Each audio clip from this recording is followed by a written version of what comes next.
கர்த்தருடைய பரிசுத்த நாமத்திற்கு ஸ்தோத்திரம் உண்டாவதாக. கர்த்தராகிய இயேசு கிறிஸ்துவின் நாமத்தில் உங்களுக்கு கிருபையும் சமாதானமும் உண்டாவதாக. இந்த நாளுக்குரிய தியானத்திற்கான தேவ வார்த்தை 1 பேதுரு அதிகாரம் 3 வசனம் 17.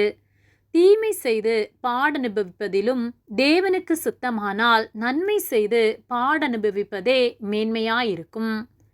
பிரியமானவர்களே, கர்த்தருடைய பிள்ளைகளாகிய நாம் நன்மை செய்கிறவர்களாய் இருக்க வேண்டும். கர்த்தராகிய இயேசு கிறிஸ்து இந்த உலகத்தில் மனிதனாய் வந்தபோது அவர் நன்மை செய்கிறவராக இருந்தார்.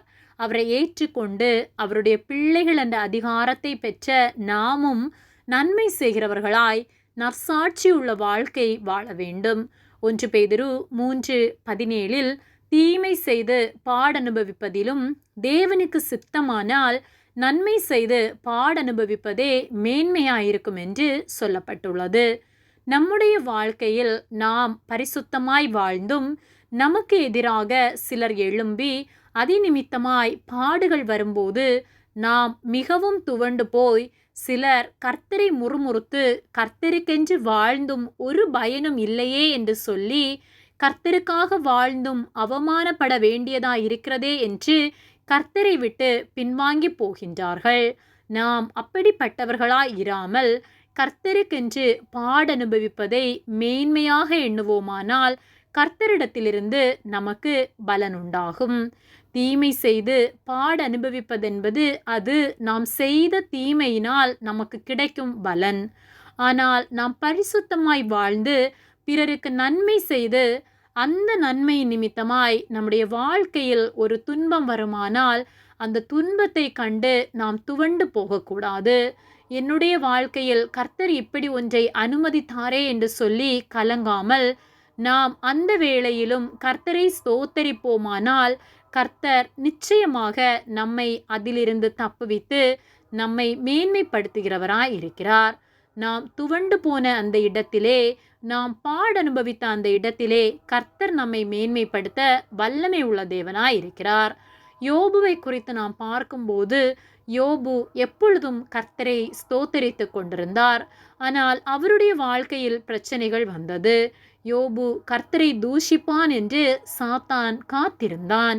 ஆனால் போராட்டங்கள் கொடிதான போதிலும் அவர் கர்த்தரை ஸ்தோத்தரிக்கிறவராய் காணப்பட்டார்.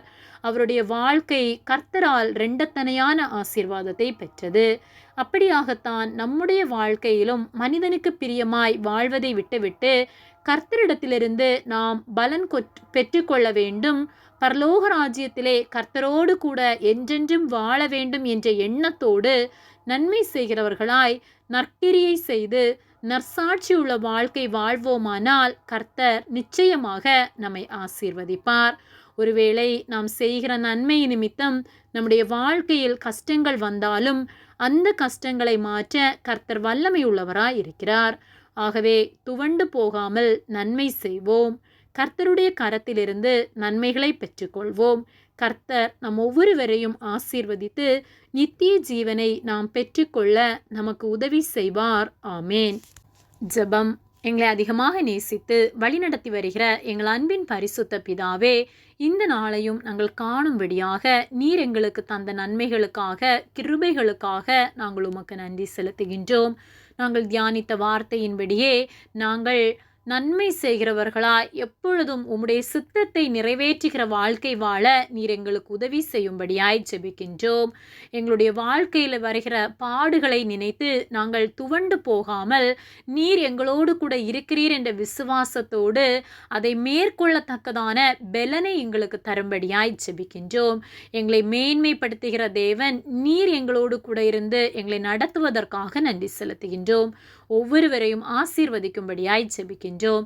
இயேசுவின் நாமத்தில் ஜெபிக்கின்றோம் பிதாவே. ஆமேன். கர்த்தர் உங்களை ஆசீர்வதிப்பாராக.